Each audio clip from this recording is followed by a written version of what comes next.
Hello kids! Narito uli si Teacher Eileen para sa isang masayang kwentuhan. Umpisahan na natin ha! Ang pamagat ng ating kwento ay Ang Aming Paglalakbay ni Nanay. Ito ay akda ni Teacher Eileen A. Uy, ang inyong lingkod. Palawakin muna natin ang ating talasalitaan upang higit ninyong maunawaan ang ating kwento ngayon. Pilapil. Ito ay hadlangan ng tubig sa isang palayan. Nakikita nyo ba yung tinatawiran ng mga bata? Yan ang tinatawag nating pilapil. Nakikita nyo ba yung mga tubig sa paligid ng palay? Dahil sa pilapil, nahahadlagan o natitigil ang tubig nito. Mayroon akong katanungan sa inyo mga bata. Ano ang inyong sinasakyan kapag kayo ay pumupunta sa ibang lugar? Ano-ano kaya ang sasakyan ng bata sa kwento natin ngayong araw? Alamin natin, makinig mabuti ha! Ang aming paglalakbay ni Nanay, akda ni Teacher Eileen A. Uy. Maraming salamat po Panginoon sa aming pagkain, sa aming hapagkainan. Amen. Dasal at pasasalamat namin ni Nanay sa aming kakainin. Maaga kaming gumising dahil pupunta kami sa Mindoro sa aking lolo at lola upang magbakasyon. Na-miss ko talaga sila, kaya naman excited talaga ako ngayong araw na ito. Brum, brum! Ayan na ang aming sasakyang tricycle. Kay tulin ng takbo ni Mang Arvin, kaya naman kapit tuko ako sa aking nanay.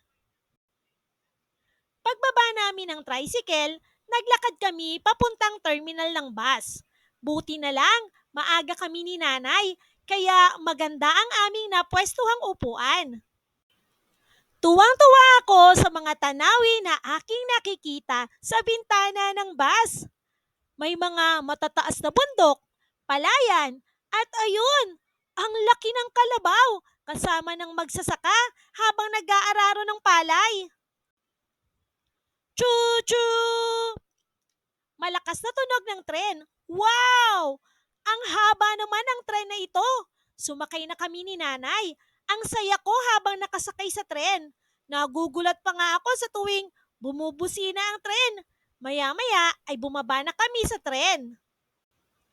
Malayo pa po ba ang bahay ni na lolo at lola, nanay? Inip na tanong ko kay nanay. Medyo malayo pa anak. Tugon naman ni nanay sa akin.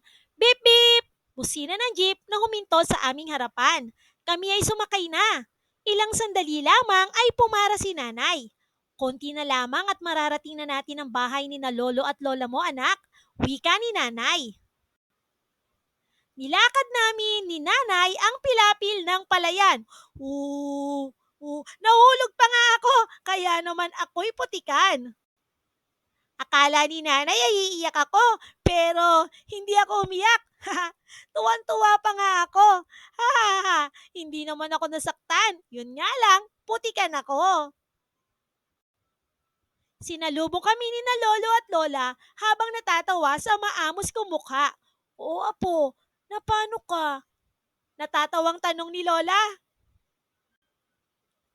Nasaktan ka ba? Ang pag-aalalang tanong naman ni lolo. Hindi po lolo, okay lang po ako. At malutong ang tawanan naming lahat.